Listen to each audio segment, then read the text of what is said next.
Subhanaka la ilma lana illa ma 'allamtana innaka antal alimul hakim. Allahumma anfa'na bima 'allamtana wa 'allimna ma yanfa'una wa zidna ilma walhamdulillahi 'ala kulli hal. Bismillahirrahmanirrahim. Fa in qulta falima lam turid fi aqsamil ulum al-kalam wal falsafah. Fa in qulta mongko lamun takon sapa sira. Takone falima mongko krana apa lam turid ora nekake sapa sira fi aqsamil ulumi. Ing dalem pira-pira bagiane ilmu ora nekakno al-kalama ing ilmu kalam. Ilmu kalam ya ilmu tauhid. Wa falsafata lan ilmu filsafat. Wa tubayyin lan ora jelasake sapa sira annahuma ing setuhune ilmu kalam kalian filsafat iku madmumani iku den wada karone den ino karone au mahmudani utawa den puji karone. Jadi pembahasan yang kemarin Imam Ghazali itu tidak menjelaskan ilmu kalam atau ilmu tauhid itu masuk dalam kategori ilmu apa. Ilmu filsafat juga termasuk ilmu apa belum dijelaskan oleh Imam Ghazali. Di samping itu beliau juga belum menjelaskan kira-kira ilmu kalam kalian ilmu filsafat itu ilmu apik utawa ilmu elek. Fa'lam mongko ngerti sapa sira anna hasilama ing setuhune kesimpulane perkara yastamilu kang mengku alaihi ing atase ma ilmul kalami apa ilmul kalam. Nyatane ma minal adillati nyatane pira-pira dalil allati kang yuntafa'u kang den alap faidah apa ilmu kalam dia kelawan allati. Fal Qur'anu mongko utawi Qur'an wal akhbaru lan pira-pira hadis iku mustamilani mengku karone alaihi ing atase mah lawama utawi perkara kharaja kang metu apa ma anhuma sing Qur'an kalian akhbar Qur'an kalian hadis sesuatu yang tidak termasuk Qur'an tidak termasuk hadis fahuwa imma mujadalatun madmumah. Wa mongko utawi ma iku imma mujadalatun ana kalane iku para padu madmumatun kang den diskusi bantah-bantahan tapi cara agama dianggap hina dilarang oleh agama. Wa hiya utawi mujadalatun madmumah. Ya utawi mujadalatun madmumah minal bidai iku setengah saking pira-pira bid'ah. Minal bid'ah iku setengah saking pira-pira bid'ah kama kaya keterangan saya tekan bakal teko apa bayanu apa penjelasane mah. Bayanu apa penjelasane mah.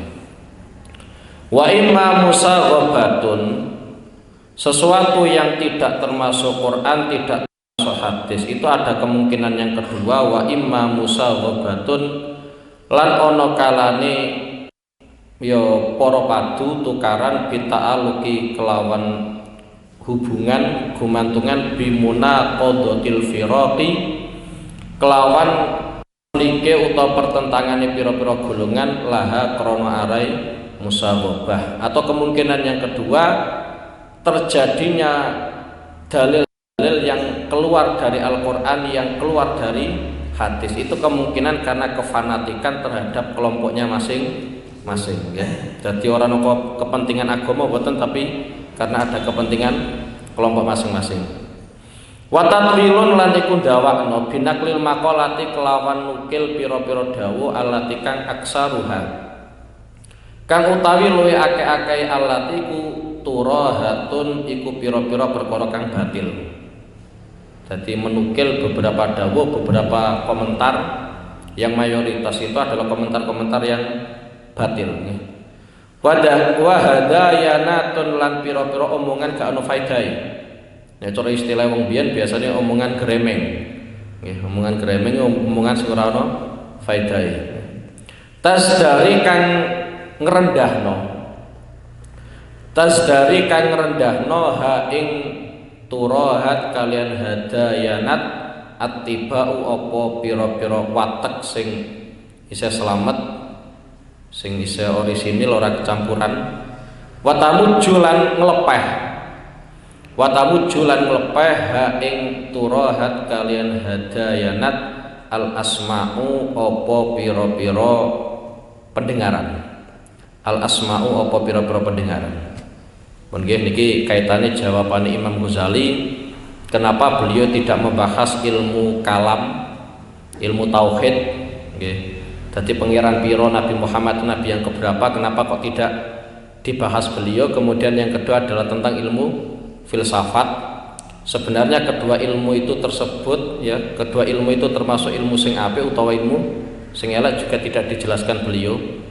Yang jelas jawaban beliau itu adalah sesuatu yang dikaji atau yang dibahas oleh ilmu tauhid. Ini belum menjelaskan ilmu filsafat okay. Ilmu tauhid terlebih dahulu. Dalil-dalil yang digunakan atau yang tercakup dalam kajian-kajian ilmu kalam atau ilmu tauhid itu sebenarnya sudah terkandung dalam Quran dan hadis. Sedangkan ilmu tentang Quran dan ilmu tentang hadis itu sudah lewat dibahas. Artinya apa? Kalau memang yang ingin dikehendaki ilmu kalam atau ilmu tauhid itu ilmu apik utawa ora, maka lihat yang didiskusikan itu apa. Kalau yang didiskusikan itu adalah yang berkaitan dengan Quran, berkaitan dengan hadis, berarti ilmu tauhid itu termasuk ilmu sing mahmud, ilmu yang baik. Tapi kalau yang dikaji itu kok tidak tentang Quran, tidak tentang hadis, berarti itu ada dua kemungkinan. Kemungkinan yang pertama ya hanya bantah-bantahan tok ora ono manfaate. Yang kedua karena fanatik terhadap golongannya masing-masing. Nggih, fanatik terhadap golongannya masing-masing. Jadi bukan kok pengen membela ilmu tauhid, melainkan karena kefanatikan terhadap golongannya masing-masing atau fanatik terhadap organisasinya masing-masing dan seterusnya. Karena memang itu wajar ya. Dadi wong kuwi fanatik ning gone organisasi ini, fanatik ning gone kelompok itu sangat wajar. Mulane ning gone Quran disebutno kullu hizbin bima ladaihim farihun. Setiap kelompok itu nanti akan membanggakan kelompoknya masing-masing. Lah aneh-aneh wong iku nek karo kelompoke dhewe kok ora patek bangga, iku aneh yo. Justru kharijun an mantuqil Quran, keluar dari konsep yang dicanangkan oleh Quran. Jadi normal wong iku mesti ne fanatik karo napa organisasi ini piyambak, kelompok piyambak itu wajar nggih. Dadi umpama RW 4 bela RW 4 ya iku wajar lho ya. Ora kok main suwuk dan seterusnya mboten nggih. Padahal itu wajar nggih. Kullu hizbin bima ladaihim farihun. Tapi yang jelas gini nggih, ini kaitannya dengan ilmu tauhid. Karena memang perkembangan ilmu tauhid itu luar biasa. Dan sebenarnya perkembangan ilmu itu bukan hanya yang berkaitan dengan ilmu tauhid, ilmu fikih pun demikian nggih. Ini saya contohkan runut mulai zamannya Rasulullah Shallallahu Alaihi Wasallam. Zamannya Rasulullah Shallallahu Alaihi Wasallam itu ketika membahas tentang ilmu tauhid itu simpel. Artinya simpel, semisal seperti ini ya. Ketika ada sahabat semisal ragu Allah Subhanahu wa taala itu bisa mendengar atau tidak? Seandainya ada sahabat yang seperti itu, Allah Subhanahu wa taala itu bisa mendengar atau tidak? Kemudian temannya mengatakan, innallaha sami'un basir. Tuhan itu maha mendengar, Tuhan maha melihat. Ya sudah. Karena sudah dituangkan dalam Al-Qur'an, wis tek ngendikan Al-Qur'an, ya sudah. Berarti kesimpulannya Allah Subhanahu wa taala maha mendengar. Sesimpel itu artinya, nggih. Cuma kadang wong dengan perkembangan zaman itu rata-rata malah berengkel. Jadi dalil Quran itu ya ora patek mantep, dalil hadis ya ora patek mantep. Akhirnya ada yang namanya akal. Mulane rata-rata ulama-ulama salaf, ya ulama-ulama salaf itu 3 generasi, generasi sahabat, generasi tabiin, generasi tabiin. Itu rata-rata yang didahulukan ketika membahas ilmu tauhid itu adalah Quran dan hadis. Kalau Quran sudah mengatakan A, ya sudah. Meskipun mungkin dalam hatinya isya ono kejanggalan-kejanggalan, tapi kalau Quran sudah mengatakan A, ya sudah, itu kesimpulannya. Kalau seandainya Quran kok tidak menjelaskan, kemudian dijelaskan oleh hadisnya Rasulullah, ya sudah. Kenapa sampai bisa mantap seperti itu? Karena memang satu, dari sisi waktu sangat dekat dengan Rasulullah SAW. Jadi wajar, ya, sangat dekat dengan Rasulullah SAW.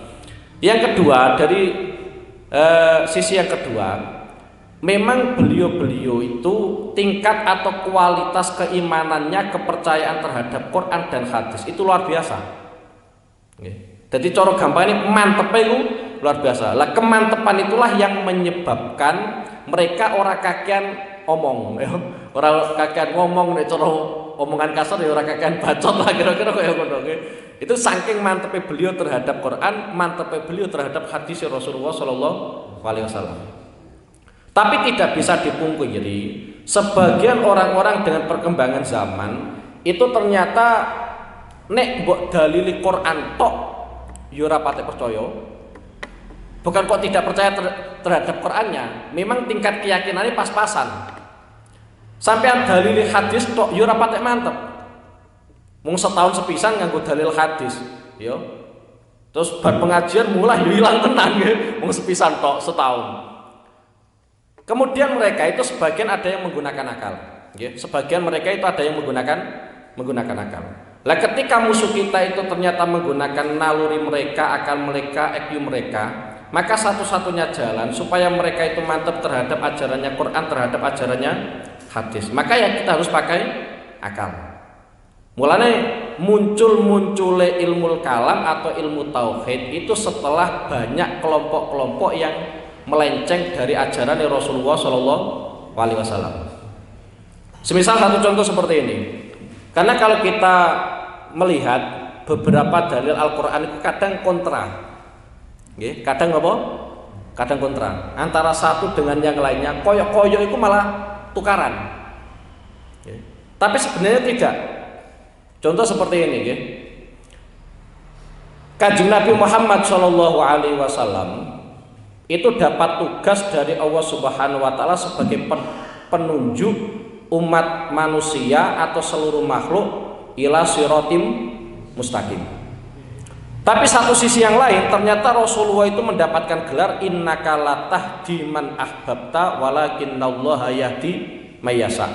Muhammad, kamu tidak bisa menunjukkan siapapun, melainkan yang mampu menunjukkan itu adalah Allah Subhanahu wa taala. Ayat yang satunya mengatakan gelarnya Rasulullah itu Al-Hadi, yang mampu menunjukkan, tapi satu sisi yang lain Kanjeng Nabi tekwai gelar dening Allah Subhanahu wa taala innaka la tahdi, kamu tidak bisa menunjukkan. Iki nek sing maca sampeyan, mulane sampeyan ora mikir ya, barokah ora mikir akhirnya ora patek janggal ya. Dadi wong ora mikir kadang ya nguntungno ya. Artinya sehingga para ulama itu merumuskan gimana? Rasulullah itu memang mendapatkan status orang yang mampu menunjukkan, tapi terbatas. Mampu menunjukkan, ya, memiliki kemampuan untuk menunjukkan makhluk ning gone dalan yang lurus, tapi kemampuan Rasulullah ini terbatas. Karena mbok piye-piyene Rasulullah itu adalah makhluk, tidak seperti kekuasaan yang dimiliki oleh Allah Subhanahu wa taala. Nggih. Dadi umpama sampean ngomong nggih, Kanjeng Nabi itu adalah nabi yang menunjukkan, itu boleh. Tapi kita harus menyadari di mana Rasulullah Shallallahu alaihi wasallam itu manusia. Kalau statusnya itu sebagai manusia, maka kemampuan Rasulullah itu pasti terbatas ketika dibandingkan dengan Allah Subhanahu wa taala. Jadi ini kaitannya dengan Quran, kaitannya dengan Quran. Lah, kalau kita mendiskusikan ilmu-ilmu yang seperti ini kan malah ruwet. Belah zamane sahabat itu paling enak. Nek Kanjeng Nabi wis ngendika kaya ngene, Quran wis ngendika kaya ngene, ya wis tampa apa anane. Karena kalau sampean nalar jero-jero itu malah tambah rapi enak kabeh. Semisal kayak ngene nggih. Karena kita itu cara berpikir kita rata-rata dipengaruhi adat kita atau lingkungan kita. Semisal gitu nggih. Ketika kita berbicara, yang namanya mendengar itu pakai telinga. Yang namanya mendengar pakai telinga, kemudian yang namanya nulis pakai jari dan seterusnya. Itu kan adat kita, adat yang sering kita temui. Lingkungan kita memang seringnya seperti itu. Kemudian ketika kita membahas Allah, ternyata Allah itu innallaha sami'um basir. Sesungguhnya Allah itu zat yang maha mendengar. Quran kan hanya mengatakan Tuhan itu maha mendengar. Kemudian kalau sampean jerok-jerok pikiran, terus pengiran nek ngrungokno iku nganggo kuping, tangan nganggo apa? Lah iki mulai keblabasan. Ora usah sampean mikir tekan kono. Iku ora jalure sampean. Ya, nek sampean pikir keterusan ya akhirnya tersesat tenan. Pokoknya kita mensifati Allah adalah zat yang maha mendengar. Kemudian nanti mendengarnya pakai apa itu gak usah sampean pikir jero-jero. Sama seperti ini, ketika kita ditanya nulis itu pakai apa, seringkali kita menjawab ya pakai jari. Ternyata dalam kajian ilmu tauhid rumus yang seperti ini itu keliru. Terbukti apa? Kalau kita hanya menjawab bahwa yang namanya menulis itu pakai jari, ternyata sebagian orang punya jari, gara-gara jarinya itu tidak berfungsi akhirnya nggak bisa nulis. Kemudian yang sebenarnya yang paling berpengaruh itu apa? Kadang ada orang yang di situ nggak punya tangan, malah nulisnya nganggo sikil dan seterusnya. Melane kaitannya dengan hal-hal yang seperti ini sampai nulis bakas jero-jero iki wis urusanku sampai wis pokoke la ilaha illallah Muhammadur Rasulullah cekeli sampai mati ku dakhulal jannah wis pokoke pitok nggih. Jadi kaitannya dengan ilmu tauhid nggih. Karena ilmu tauhid itu kalau sampai pelajari itu ekstrim nggih. Saya ekstrim. Saya itu berulang kali di antaranya itu ada seorang ulama besar namanya Imam Ahmad bin Hambal. Dulu zamannya Imam Ahmad bin Hambal itu ada seorang Amirul Mukminin, pemimpin orang mukmin namanya Ma'mun. Ma'mun itu alirannya Mu'tazilah. Mu'tazilah. Artinya Mu'tazilah itu wong nyeleneh. Wong nyeleneh misal akidahnya seperti ini nggih. Ada sebuah hadis innallaha yanzilu fi sulusil lail al-akhir ila sama'id dunya. Allah Subhanahu wa taala itu pada sepertiga malam terakhir medun ning gone langit dunya. Itu kalau kita artikan tekstualnya hadis. Allah Subhanahu wa taala turun pada sepertiga malam terakhir ke langit dunia. Itu kalau dalam pemikirannya Mu'tazilah, medune piye? Medune ya koyo medune kita. Jadi cara gampangnya sampean ning lantai 2 medun ning gone lantai pertama. Itu pemikirannya Mu'tazilah dan itu keliru. Kalau kita memang mengartikan pengiran medun, ya pokoke medun. Modele piye wis mbah ngono lho. Maksudnya pakai kesimpulannya adalah mbah ora usah sampean bayangno medune kaya medunku iki nek medun tangga, ora usah. Sing mulai tersesat seperti itu. Jadi Mu'tazilah, nggih, aliran Mu'tazilah atau aliran Ahlussunnah itu sama mengatakan bahwa Allah Subhanahu wa taala mudun. Tapi nek Mu'tazilah kemudian langsung mengekspresikan medune koyo medunku iki. Ya, dadi koyo sampeyan saka lantai 2 medun ning gone lantai pertama. Modele koyo ngono. Tapi kalau mazhabnya Ahlussunnah wal Jamaah itu lebih memilih pokoknya pangeran medun. Model medune piye wis sembah. Sama ketika kita dihadapkan dari beberapa ayat Al-Qur'an, contoh ya dua fauqa aidihim, tangannya pangeran itu di atas tangannya makhluk, tangannya Allah Subhanahu wa taala itu di atas tangannya makhluk. Kalau kita disuruh mensifati tangannya makhluk kan bisa. Yang namanya tangannya manusia itu ada jarinya, ada jempolnya, ada telunjuknya dan seterusnya. Itu tangan kita. Ya, itu tangan kita. Tapi kalau tangannya Allah, ya wis sembuh. Pokoknya pangeran duweni tangan, model piye mbok ora sampean bahas. Itu bukan wilayah sampean. Nggih, bukan wilayah sampean. Contoh meneh di antarane wa yabqa wajhu rabbika dzul jalali wal ikram. Dan abadi apa wajahe pangeran sira. Artinya Allah Subhanahu wa taala punya wajah. Kemudian sampean bayangno gambar wajah sampean ya ora mungkin ya. Lah, jangan sampai berpikir ke situ, nggih. Sing penting kita yakin Allah punya tangan, Allah punya wajah, Allah punya mata. Model piye? Wis sembuh ngono ae. Dadi jawaban mbok orang ngerti itu justru malah menyelamatkan kita.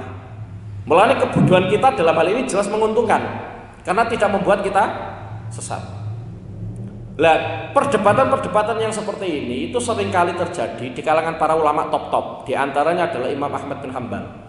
Imam Ahmad bin Hambal itu satu era dengan Amirul Mukminin, pimpinan orang mukmin namanya Ma'mun. Ma'mun itu alirannya atau madhabnya adalah Mu'tazilah.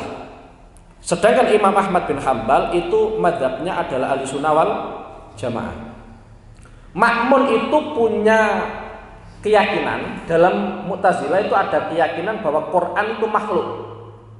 Quran itu adalah sesuatu yang baru, bukan sesuatu yang qadim.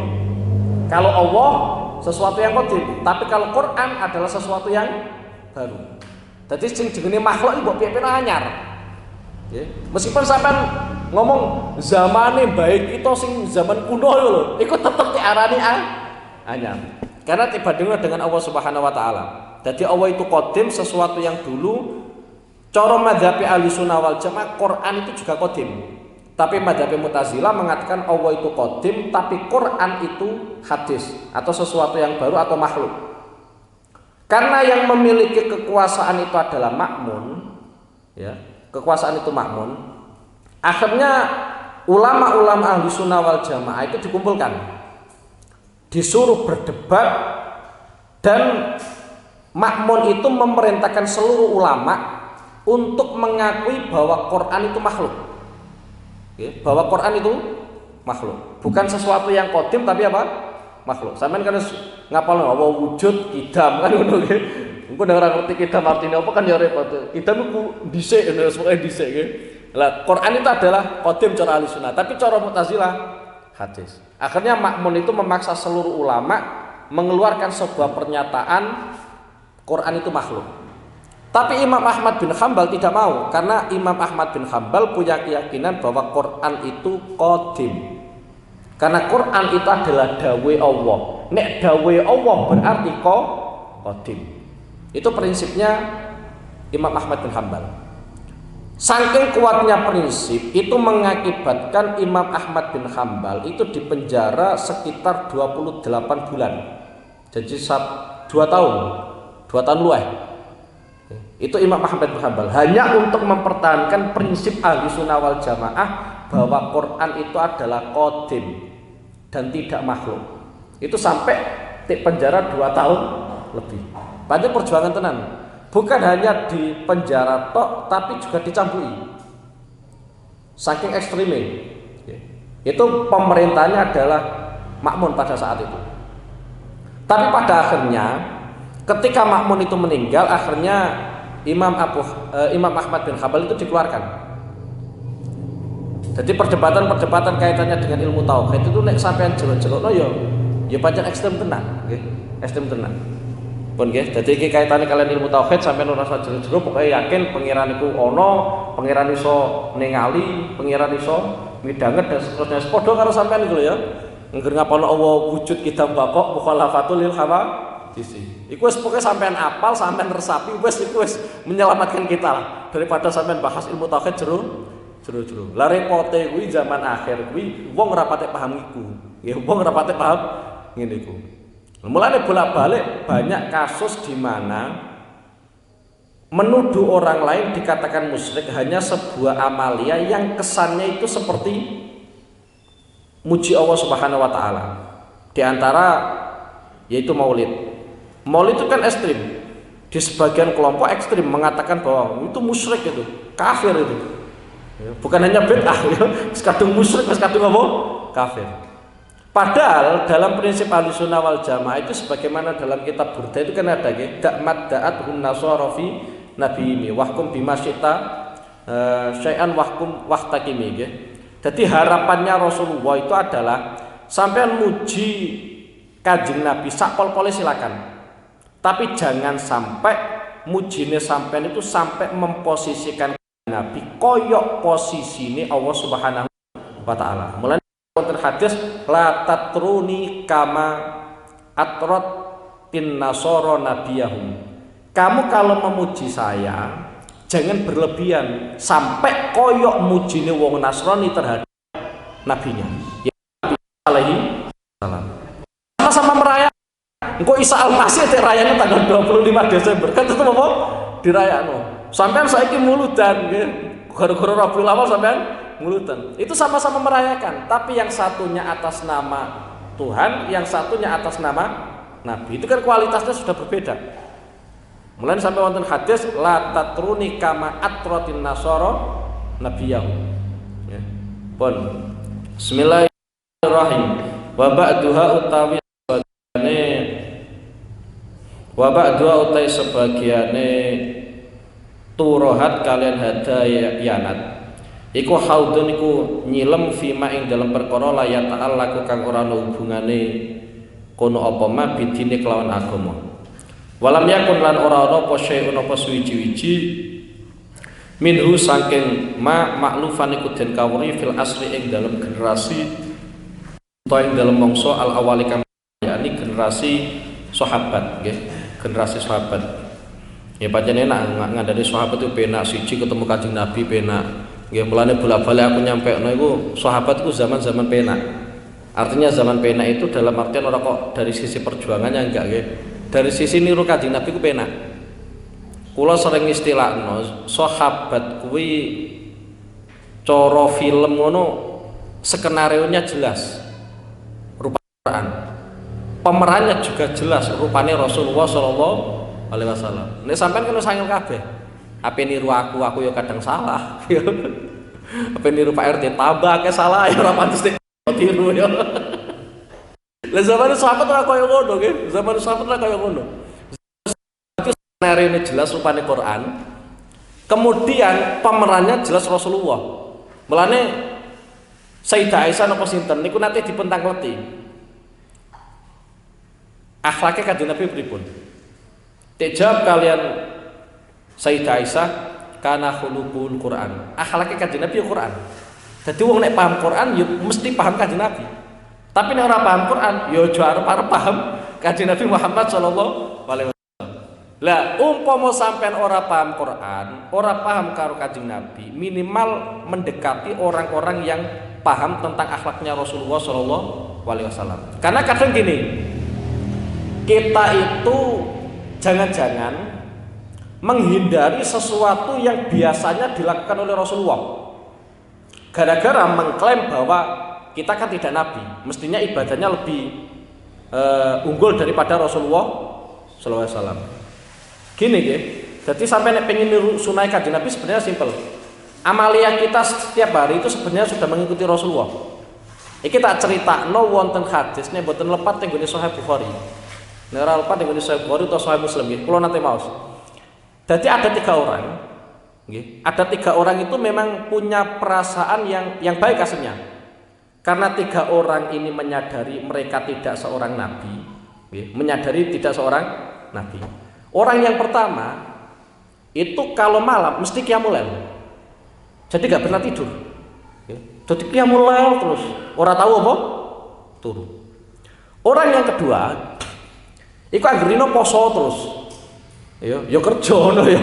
Ora kok terus ora gelem kerja mboten. Ya tiap dina poso terus. Yang terakhir, orang yang terakhir itu tidak mau nikah. Karena yang dia khawatirkan kalau nanti nikah ibadahnya terganggu.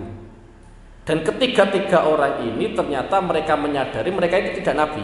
Kalau tidak nabi mestinya ibadahnya harus lebih akeh daripada nabi. Karena kalau nabi kan ada jaminan. Ya, kalau Rasulullah kan abdun qad ghafarallahu lahu ma taqaddama min dambi wa ma ta'akhkhar. Jadi kalau nabi itu statusnya seorang hamba sing dosane mesti disepuro. Nek kita kan ora jaminan kaya ngono. Dadi mesti ning ibadah dikencengi ngono lho. Ora kok malah melempem. Lah kenapa awakmu kok ora salat? Lah Quran nabi. Kan repot. Kemudian isu ini isu 3 orang ini yang mengeluarkan pernyataan seperti itu, ternyata informasi itu didengar oleh Rasulullah. Setelah didengar oleh Rasulullah, 3 orang itu dipanggil Rasulullah. Ini bentuk tarbiyah Kanjeng Nabi, bentuk pendidikan Kanjeng Nabi. 3 orang itu dipanggil Rasulullah. Kemudian Rasulullah mengatakan, apakah kamu benar yang mengatakan kalau malam sholat terus tidak pernah tidur? Benar Rasulullah. Kemudian orang yang kedua ditanya yang sama, apakah benar kamu itu tiap hari mesti puasa? Jadi cara gampangnya, yo setahun puasa terus, tahun berikutnya ya puasa terus, ngono ya. Jawaban orang yang kedua sama Rasulullah, nggih. Kemudian orang yang ketiga, apakah benar kamu itu tidak menikah? Nggih, leres Kanjeng Nabi. Kemudian ditanya oleh Rasulullah, kenapa kamu melakukan itu semua? Kemudian 3-tiganya itu menjawab, karena kami menyadari kami itu bukan nabi. Kalau tidak nabi, ibadah kami harus lebih banyak daripada nabi.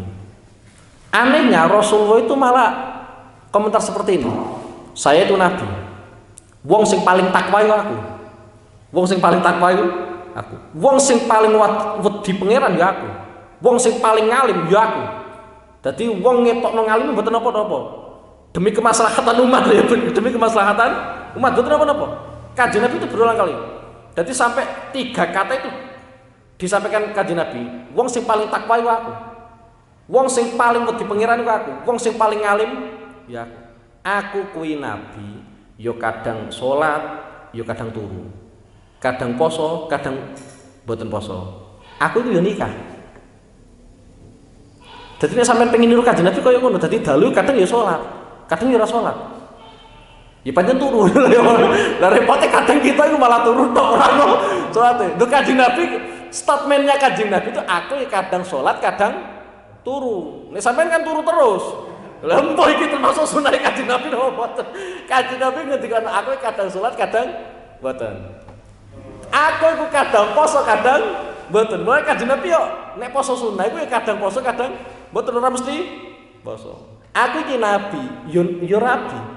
Sampai pada akhir pernyataannya Rasulullah, faman raghiba an sunnati falaisa minni. Siapapun yang tidak suka terhadap sunnahku, maka dia tidak termasuk golonganku. Jadi koyo-koyo mengintimidasi, tapi ini bener. Karena gini nggih. Semisal umpama sampai lu poso terus untuk rino, itu nanti akan berdampak nih gue kerjane sampeyan. Sedangkan sampean punya tanggungan duweni bojo, duweni anak. Ya bener ketoke poso iku ibadah, tapi yang salah ke keluarga tambah maksiat kegedean itu nggih. Sama seperti ini, umpama sampean sregep salat malam nggih, bar ngisak salat terus sampai subuh. Bojomu nunggu ning kamar, kloget. Kan ya iman. Donate lho. Wonten nggih Ibnu Umar. Abdullah bin Umar kan ngalim-ngalim sahabat. Wong putrane Sayyidina Umar. Iku nate Abdullah bin Umar iku anyar-anyaran nikah, angger dalu iku gak tau kumpul bojone. Salat wae, pancen senengane salat ta. Nek sampeyan senengane ngopi wae menawa padha, ya padha ora gelem kumpul bojo tapi apa? Ya bedane ngopi sing Ibnu Umar salat ya. Salat terus. Salat. Jenenge wong wedok nggih. Akhirnya curhat. Pertama kali yang mendengarkan curhatane garwane Ibnu Umar iku mertuane, yakni Sayyidina Umar bin Khattab. Sayyidina Umar bin Khattab langsung laporan ke Kanjeng Nabi. Setelah dilaporkan ke Kanjeng Nabi, akhirnya Ibnu Umar ini dipanggil oleh Rasulullah sallallahu alaihi wasallam. Nggih. Artinya ya aja salat terus ngono lho. Ternyata kadang kita salat terus malah ketok dosane. Kenapa? Karena kadang tidak memikirkan haknya orang lain itu seperti apa. Mulane Kanjeng Nabi itu nate ngendikane wa fi buti ahadikum sedaqatan nggih. Dadi sampean ngloni bojone niku termasuk sedekah. Sampai se ekstrem itu, nggih. Wes nggih dadi sampeyan nek pengen niru Kanjeng Nabi itu macam-macam nggih. Dadi mau tak contohno Kanjeng Nabi yo salat, kadang yo ora salat. Nggih. Cuma kelemahane kita pancen gak salat terus iki mbok iki niru sunah Kanjeng Nabi napa mboten. Kadang poso, kadang ora poso. Sampeyan wis rasa mikir sing model-model ngene iki ketok iki abot kabeh. Sing penting sampeyan apa poso Ramadan full iku apik umat kira-kira apa meneh zaman akhir. Apa meneh zaman akhir kan.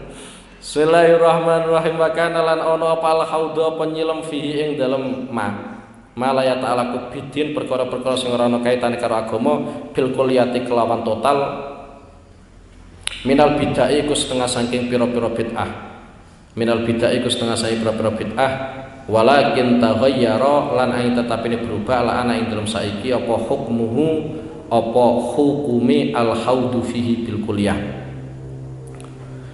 idza hadasat krana muncul utawa anyar apa al bid'ah apa pira-pira bid'ah as-sharatu memalingkan an muqtadul Qur'ani saking tuntutane Qur'an sunnati lan hadis. Wanda bakot lan muncul sapa jamaatun sapa segolongan laku kang padha jamaah laha ing bidat syubhan ing pira-pira subhat. Warat tabulan padha ngruntutake sapa Warot tabulan padha ngruntutake kono sapa jamaah fiha ing dalem syubahan kalaman ing kalam muallafan kang tersusun. Fasara mongko dadi apa dzalikal mahduru mengkono-mengkono perkara kang den khawatirake bi hukmi darurati kelawan hukum pasti iku ma'dunan iku den idini apa fihi ing dalem dzalikal mahdur. Dadi perkara sing elek di cara tukang itu dirempelas dadi ketoke apik nggih asline elek bal sara balik dadi kono apa al mahdur min furudil kifayati iku setengah saking pira-pira fardhu kifayah wa huwa utawi fardhu kifayah iku al qadru iku kadar alladzi kang yuqabalu kang den bandingi bi kelan alladzi sapa al mubtadi sapa wong kang ahli bid'ah idza qasada ing dalem nalikane nejo kuno sapa al mubtadi ad-da'wata ing ngajak ilal bid'ati marang bid'ah nggih ilal bid'ati marang bid'ah. Dadi ngene nggih dadi asline sampean agar mempelajari akidatul awam itu sebenarnya problem akidah sudah selesai. Nggih, problem akidah sudah selesai ya. Dadi mulai kalau dalam akidatul awam itu kan yang pertama membahas ketuhanan nggih. Mulai sifatnya Allah Subhanahu wa taala, kemudian nanti dibahas tentang sifat-sifat muhali Allah Subhanahu wa taala, kemudian setelah itu malaikat nggih. Jadi malaikat itu karakternya seperti apa sampai la syarba wala akla wala naumalahum, kemudian kitab-kitabnya Allah Subhanahu wa taala, kemudian utusannya Allah, yang terakhir adalah hari kiamat nggih. Itu sebenarnya sudah komplit. Angger sampean bahas kuwi pelajari kuwi tenanan, nek sampean ora iso pelajari ya anake sampean. Aja sampean wis ra iso, anake sampean tambah terusno ra iso nih. Repot kabeh gitu. Minimal nek sampean ra iso ya anake muga-muga apa? Muga-muga iso. Jadi kaitannya dengan akidah. Karena gini, orang-orang dulu kalau mempelajari akidah itu simpel. Ada seorang ulama ketika beliau itu mengkaji ilmu tauhid semakin dalam, kemudian beliau itu dihadapkan pada sebuah tantangan. Kalau kita membahas ilmu kalam terlalu ke dalam, terlalu jeli, nggih, bagaimana nasibnya orang-orang yang tidak belajar sama sekali? Akhirnya beliau itu moro ning gone perdesaan. Nggih. Cerita ini juga disampaikan oleh Abu Yazid Muhammad. Nggih. Dadi moro ning gone desa, ketemu wong primitif. Kemudian ulama ini tanya kepada Arabi, sampean ngerti nek pangeran ono iku saka ndi? Cara gampangnya dalile apa? Padahal wong primitif, artinya ya ora tau sinau kitab, ora tau nggih. Dadi wong primitif ditakoki oleh seorang ulama, cara gampangnya dalile sampean apa nek sampean iku ngerti Allah Subhanahu wa taala. Nek pangeran iku ono. Arabi itu spontan langsung menjawab, jenenge nek ana teletong mesti ana sing nelek. Nggih. Jenenge ana teletong mesti ana sing nelek. Jenenge ana tipak sikil berarti ana sikile. Spontan ulama itu kaget. Kok sesederhana itu? Artinya gini loh. adanya kita di sini berarti ada yang mewujudkan. Iku maksudnya ngono nggih. Dadi nek ana telek berarti ana sing nelek. Itu maksudnya kalau ada kita, ada makhluk, ada alam raya ini berarti ada yang menciptakan. Nek ana bekas telapak sikil berarti ana sikile. Ya, dadi ana bekase berarti kan ana sikil tau idek ning kono. Itu artinya ya sama nggih. Dadi onone kita, onone alam raya ini adanya kerusakan itu berarti adanya Allah. Spontan ulama itu kaget. Lho mikir kok penake koyo ngene. Ora usah mikir jelimet-jelimet apa koyo mau sing tak terang mau mripate pangeran piye, wajahe pangeran piye. Ora usah jelimet-jelimet koyo ngono. Ternyata wong Arabi punya cara untuk mengenal Allah Subhanahu wa taala dengan cara sesuatu yang selama ini dia lihat. Yaiku rupane nek soalnya itu ning Arab nggih. Dadi yang dicontohkan itu adalah nek ana telek berarti ana sing nelek. Wis ngono tok. Iku cara berpikir untuk mengenal tentang tauhid nggih. Kemudian lagi memang rasa penasaran itu mulai zamannya sahabat kuwi sono nggih. Kaya mau saya tak critakno sahabat itu kadang ya penasaran. Semisal contoh kayak ngene nggih. Ada sahabat iku takok ning gone Kanjeng Nabi Muhammad sallallahu alaihi wasallam, apakah kita semua itu bisa melihat Allah Subhanahu wa taala? Itu langsung ditakoni Kanjeng Nabi. Ya. Kemudian Kanjeng Nabi bales takok. Nek ana bulan purnama, kira-kira sampean iso nyawang ta ora? Tek jawab kalian sahabat, nggih saged. Begitu pula sampai nanti akan bisa melihat Allah Subhanahu wa taala. Jadi sebelum Kanjeng Nabi itu menjawab, itu ternyata sahabat jak mikir dhisik, kira-kira sampean kuwi nek nyawang bulan purnama iso ta ora? Nek iso berarti sampean yo iso nyawang Allah Subhanahu wa taala. Mulane sampean sok ben iku ning gone akhirat, ning gone swarga iku iso ningali Allah Subhanahu wa taala. Lah, ru'yatullah utawa an-nazar ilallah ningali Allah Subhanahu wa taala iku adalah ajallu wa a'dhamu nikmatin fil jannah. Gede-gedene nikmatku sampean iso nyawang Allah Subhanahu wa taala. Ora kok bidadari wae. Bahasan iku kok nek bojomu siji bidadari saka donya siji tok.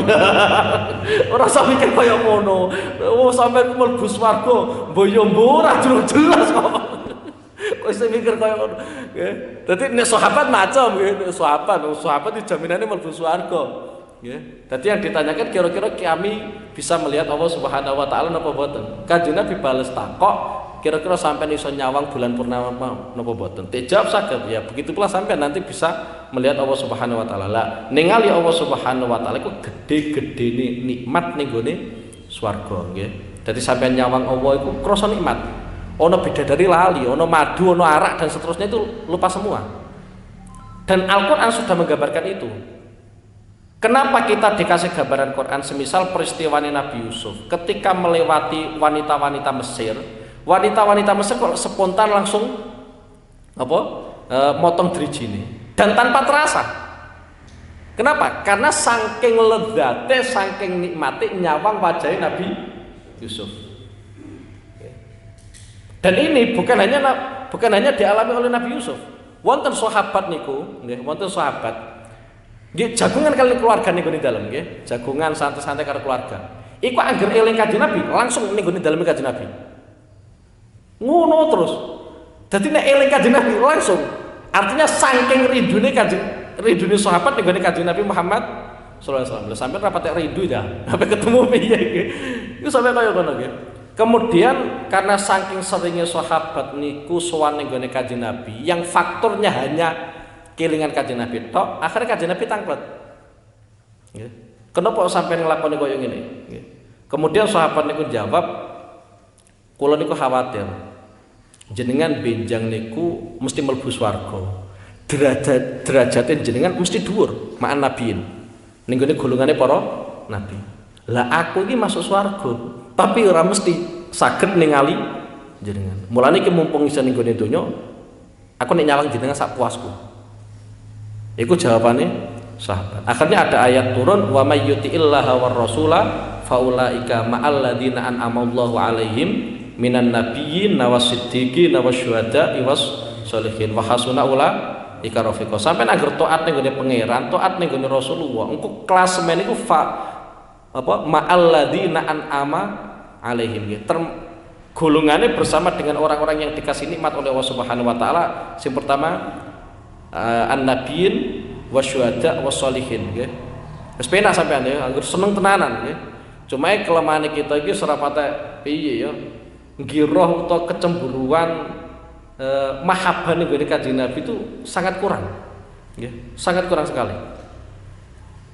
Kalau sahabat itu berusaha semaksimal mungkin amaliyae Kanjeng Nabi meskipun ora ngibadah, nggih. Meskipun tidak ngibadah, iku tik usahano, tik lakoni. Bolak-balik tak critakno di antarane kasusnya Anas bin Malik. Anas bin Malik ku seneng waloh ya goro-goro nyawang Kanjeng Nabi seneng waloh. Wong seneng waloh kan ya biasa, sampean arani ibadah ya kita ora pantes. Tapi itu menjadi kecintaannya Anas bin Malik karena melihat Rasulullah senengane waloh. Ono sahabate Kanjeng Nabi ingkang asmanipun Aqra bin Habis sing senengane ngambungi bocah cilik iku ya faktore karena piyambake ningali Kanjeng Nabi ngambung Sayyidina Hasan. Pada saat itu Sayyidina Hasan masih kecil. Sedangkan Aqra bin Habis duweni anak 10, ora tahu ana sing diambung. Tapi setelah melihat Rasulullah seperti itu, akhirnya ya dilakoni. Lha ngambung bocah cilik kan ya ora mesti anake dhewe, ora mesti apa anake dhewe ya. Tapi bocah cilik kok nang rondone sing bapak ya repot ya. Itu bocah cilik wae iki. Dadi itu seperti itu nggih. Dadi apa ya? Semangatnya pengen nurut Kanjeng Nabi kaya ngono nggih. Semangatnya pengen nurut Kanjeng Nabi kaya ngono. Iku sahabat nggih, iku sahabat. Wadzalika ila haddin mahdudin. Wadzalika utai mengkono-mengkono wa huwa al-qadru alladhi yuqabbalu bi al-mubtadi ila haddin marang batas mahdudin kang den batesi sanad kuriku bakal nutur sapa kita hu ing dalik fil babi ing dalem bab alladzi kang yali kang nyandingi kono apa alladzi nyandingi hada ing ikilah pembahasan fa'lam anna hasila ma yastamilu ta ilmul kalam. Wa amal falsafatu lan ana penutai ilmu filsafat falaisat mangko iku ora ana apa ilmu filsafat ilman iku ilmu biroksia kelawan kahanane ilmu filsafat balia balik utawi ilmu filsafat iku arba'atu ajza'in iku papat pira-pira juz ahadwa utai salah siji arba'atu ajza iku al handasatu iku ilmu handasah biasanya dimaknani arsitek lagi wal hisab lan hitung-hitungan kaya matematika barang gitu. Wahuma utawi handasah kalian hisab iku mubahan iku den wenangake karone kama kaya keterangan sabab kang wis dhisik kuna pemah. Wala yumna ulan ora den cegah anhuma saking handasah kalian hisab ilaman kejaba sapa wong. Yukhafu kang den khawatirake alai ing atase man apa ya tajawaza arep yen to ngliwati kulo sapa man. Huma ing karo-karone handasah kalian hisab nglewati ila ulumin marang pira-pira ilmu madmu maten kang den paidu. Fa inna aksarul mumarisina krana setune luweh akeh-akeh wong kang gegepokan utawa sing bersinggungan lahuma marang handasa kalian hisab qad kharaju iku teman-teman metu kono sapa aksarul mumarisin min huma saking handasa kalian hisab metu ilal bidai marang pira-pira bid'ah ilal bidai marang pira-pira bid'ah. Fayusonu mongko den reksa sapa adhaifu sapa wong kang lemah anhu saking al bidah. Lali aini ora krana kahanane ilmu. Kama yusonu kaya oleh den jaga sapa asabiu sapa bocah cilik ansati innahri saking pinggire kali. Dadi nek ana bocah cilik manggon ning pinggir kali ya sampean jaga khifatan krana arek kuwatir wedi minal wuqi saking tumiba fin nahri ing dalem kali nggih. Dadi sampeyan jaga gara-gara kuwatir kecemplung kali. Wa kama yusannu lan kaya uli den jaga apa hadisul ahdi. Sapa hadisul ahdi wong kang anyar mangsane bil islami kelawan Islam. Nek ana wong lagi masuk Islam kudu dijaga an mukhalatatil kufari saking bergaul karo pira-pira wong kafir. Khaufan karena arek kuwatir alaihi ing ngatasé hadisul ahdi bil Islam. Dadi nek ana wong kok lagi anyaran Islam, intine kekuatan Islami durung patek kuat, aja dikongkon kumpul karo wong-wong kafir. Beda nek wong-wong sing kuat imane nggih, wong-wong sing kuat iman. Ma'anal qawiyah ing dalam sertane satune wong kang kuat iku layun dabu ora den sunatake kuno sapa wong kang kuat ila mukhalatatihim marang nyampuri utawa bergaul marang pira-pira wong kafir nggih. Ila mukhalatatihim marang bergaul utawa nyampuri pira-pira wong kafir nggih. Niki kaitane kalian sampean mukhalatatul kufar nggih. Dadi sampean bergaul karo wong kafir ku piye? Dadi ngene nggih. Kalau bergaul dengan orang kafir itu sekiranya tidak membahayakan akidah sampean, tidak membahayakan agama sampean, betul napa-napa.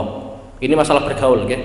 Bukan masalah dakwah, nggih. Nanti kalau temanya dakwah itu sudah beda lagi, nggih. Jadi mulanya kalau dalam Islam itu biasanya ada kajian satu kaitannya mukhalatoh, yang kedua kaitannya dengan dakwah, nggih. Karena biasanya kalau medianya itu adalah media dakwah, itu sing penting cara gampangane sing penting ada kebaikan sedikit ya demi sedikit yang tercapai. Semisal umpama kaya ngene nggih. Ana bocah latihan wudu utawa latihan salat. Nggih, nek ana bocah latihan wudu utawa latihan salat. Kalau atas nama dakwah, atas nama tarbiyah, salah-salah sithik jar wae. Nggih. Ya soalnya saya cilik nggih, atas nama tarbiyah, atas nama dakwah. Tapi kalau itu atas nama mukhalatoh, atas nama mukhalatoh bergaul, maka itu yang menjadi pertimbangan adalah diri kita sendiri. Mulane kaitannya kalau mukhalatatul kufar yang mriki nggih, dadi sampean bergaul dengan orang kafir, itu selama tidak membahayakan agamane sampean, tidak membahayakan akidah sampean, sampean kumpul boten napa-napa. Nggih, bergaul boten napa-napa. Bahkan Rasulullah piyambak itu ya berulang kali bergaul dengan orang-orang Yahudi. Bahkan kadang dalam sebagian sejarah ada peperangannya Rasulullah itu koalisinya Rasulullah Yahudi. Koalisinya Rasulullah itu adalah orang Yahudi. Mulanya sampai ada bahasan ning gone kajian ulama-ulama ahli sejarah bagaimana kita meminta bantuan terhadap orang-orang kafir. Kita meminta bantuan terhadap orang-orang kafir. Lah soalnya kadang njaluk bantuan wong Islam ora dibantu. Gelem ra gelem njaluk bantuan ning ngene wong kafir nggih. Wis iki tak jelasno kaitane kalian mukhalatatul kufar teng mriki nggih. Dadi mukhalatatul kufar sampean bergaul ning ngene wong kafir itu tidak apa-apa selama tidak rawan akidah sampean terganggu, agama sampean terganggu. Tapi kalau nanti kok ternyata sampean potensinya terganggu kalau bergaul dengan orang kafir, maka diusahakan enggak usah bergaul dengan orang kafir. Ini kaitannya dengan mukhalatoh. Kemudian kaitannya dengan dakwah, memang sebisa mungkin kita itu mendakwai orang kafir, piye carane gen tertarik dengan Islam. Tapi enggak usah sampean paksakan, nggih. Enggak usah sampean apa? Paksakan. Kenapa tidak perlu dipaksakan? Karena satu, ajaran Islam itu jelas benere, ketok benere. Mulanya sampai wonten ayat Al-Quran la ikraha fiddin, dalam urusan agama enggak ada yang namanya paksaan, enggak ada. Kenapa tidak ada paksaan? Karena agama Islam sudah jelas benarnya. Ono pemaksaan itu karena memang durung jelas bener sehingga dipaksakan untuk mengikuti.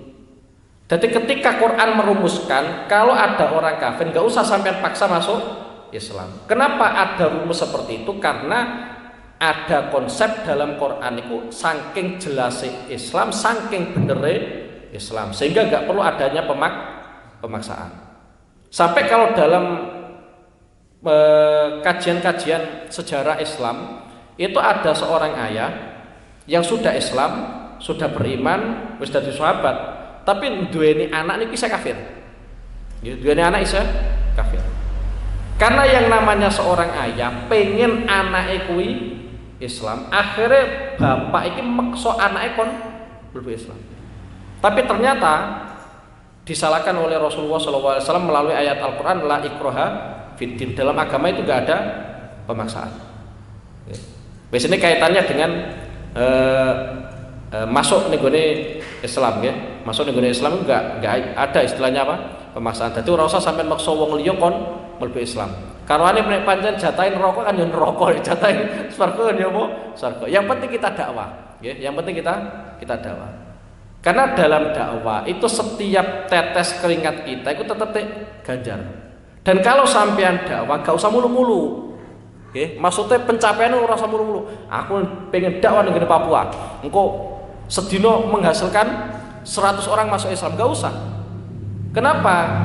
Kalau sampean kok punya target yang begitu mulu-mulu dan ternyata target itu sama sekali utawa sithik lah yang tercapai. Misal sing Islam lagi siji, tok engko akhir sampean down.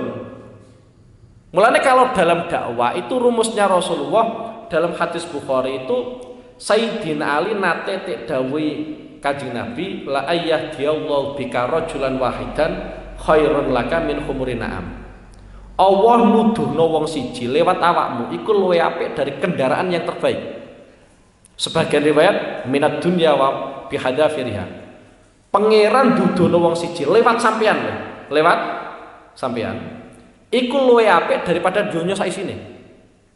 Kenapa Kanjeng Nabi kok memberikan wasiat seperti ini terhadap Sayyidina Ali? Supaya targetnya Sayyidina Ali ketika berdakwah gak usah mulu-mulu. Soalnya kena kadang kemulu-muluan nggih, sedina entuk 100 wong. Oh, koyo kampanye wae ta yo. Nggih. Sedina kudu 100 wong. Engko nek ora nyampe target, akhirnya dakwah down. Padahal dakwah itu butuh istiqomah. Nggih, butuh napa? Istiqomah. Kanjeng Nabi sampai mengapresiasi orang yang ngajak itu sampai Kanjeng Nabi mandalla ala khairin fawa ka'faili. Nek ana wong nuduhno wong liya ning gone kaapian, iku wong iki koyok pelakune. Artine ngene iki, umpama sampe tak dudono. Salat Jumat itu hukumnya wajib Jumatan. Padahal sadurunge sampean ora Jumatan. Akhir sampean gelem Jumatan.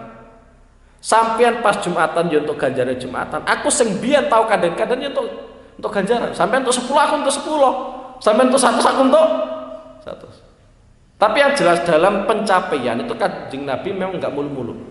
Okay. Enggak mulu-mulu seperti yang disampaikan oleh Kanjeng Nabi dengan Sayyidina Ali la ayyadiyallahu bika rajulan wahidan khairun laka min humurin na'am wa fi riwayatin minad dunya bihada firiha. Okay. Jadi sampai nek target keapiane wong ora usah mulu-mulu, sing penting wis gelem dhisik, engko nek wis gelem ra ya sithik-sithik ra ya merebet-merebet ya. Wis kaya ngono lah.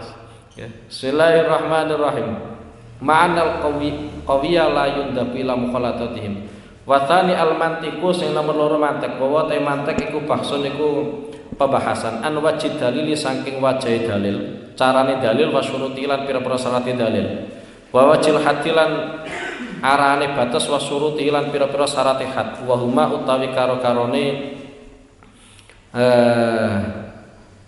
atsani kalian falsafah iku dakhilan iku manjing karone fi ilmil kalami ing dalem ilmu kalam al-ahad dua kalian atani ngeten nggih iki kaitan ilmu mantek iku ilmu sing gawe ngelola otak contoh sederhana tak contoh nang ngene nggih engko gen sampean ngerti perbedaan antara makhluk dengan Allah nggih nanti karena menjurusnya ke situ contoh nggih umpama aku ngomong ngadeg sederhana nggih aku ngomong ngadeg. Bahasa ngadeg itu kalau dari awal pemikirannya sampean yang gone menungso, itu kan berarti wong ngadeg, nek ngadeg nganggo sikil loro. Kan ora mungkin lah. Tangan sisa ditempel nang gone tanah kan ora mungkin. Dadi istilah ngadeg nek iku tek nisbatno ning gone menungso, tek tempel nang gone menungso berarti nganggo sikil loro. Tapi kalau bahasa ngadeg ku sampean nisbatno ning gone wedhus, ana wedhus ngadeg. Itu berarti nganggo sikil papat.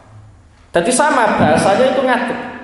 Tapi karena penisbatannya itu lain, yang satunya nenggone menungso, sing siji nenggone wedhus. Ternyata tasawurnya itu beda. Artinya tasawurnya beda, ternyata penggambarannya beda. Nek ngadeg kuwi tek nisbatno menungso berarti nganggo sikil loro. Nek tek nisbatno nenggone wedhus ternyata nganggo sikil papat. Engko nek ana wedhus kok nganggo ngadeg nganggo sikil loro iku lagi atraksi jenenge. Begitu pula ketika bahasa-bahasa yang seperti ini, cara berpikir yang seperti ini nanti kita bandingkan antara makhluk dengan Khalik, ya, antara makhluk dengan Allah Subhanahu wa taala. Seperti tadi, manusia itu punya mata. Ya. Kemudian Allah dalam Quran juga pun demikian, ya. Jadi Allah sifati nggadai mripat. Kemudian kalau sampean menggambarkan bahwa matanya manusia koyo ngene. Lah, iki kan gambaran untuk menungso utawa gambaran Gambaran yang seperti ini nggak mungkin kita terapno ning gone Allah Subhanahu wa taala. Yang namanya mendengar itu pakai telinga, itu sampeyan, kewan ya. Gambaran yang seperti ini belum tentu benar ketika kita nisbatno ning gone Allah Subhanahu wa taala. Ya jadi ilmu mantek itu fungsinya nanti adalah untuk ngelola otak sampean. Ojo sampai salah berpikir. Ya, ojo sampai salah berpikir. Karena sekali salah berpikir nanti fatal. Bedanya apa kok menungso karo kewan? Contoh sederhana tadi nggih. Kang Zaid ngadeg karo wedhus ngadeg. Sama-sama istilahnya ngadeg, cuma yang satunya ketika digambarkan itu pakai 2 kaki, yang satunya digambarkan ternyata pakai 4 kaki. Padahal ketika diucapkan sama-sama ngadeg. Podo sampai nek karo polang kan podo ngono, kadang ngono peduse ganteng. Terus sampai nyifati iku bocah ganteng kan ya tetap beda to. Bocah ganteng karo wedhus ganteng. Wis tak kok polang nek ngene Pak ora paham. Tapi yang jelas bahasa-bahasa seperti itu kan wedhuse ganteng, bocah iki ganteng. Sama-sama ganteng. Tapi gambarannya pasti berbeda karena yang satunya manusia, yang satunya hewan. Lah iya, wong antara manusia dan hewan yang notabene sama-sama makhluk, itu saja gambarannya sudah berbeda, apalagi antara makhluk dengan Allah Subhanahu wa taala. Iku semuanya dikelola melalui ilmu mantek nggih. Biasanya rata-rata wong nek kon bahas ilmu mantek wis pegel uteke nggih. Apa wis tuwa-tuwa wis pegel gitu. Nggih. Wasali soal ilahiyat walang ya. Maulaya shalli wa sallim abada ala habibika khairil khalqi kullihim wa habibul ladzi turja syafa'atuhu likulli awlin bina ahwalin muhtahimi ya Rabbi Mustafa Maqasid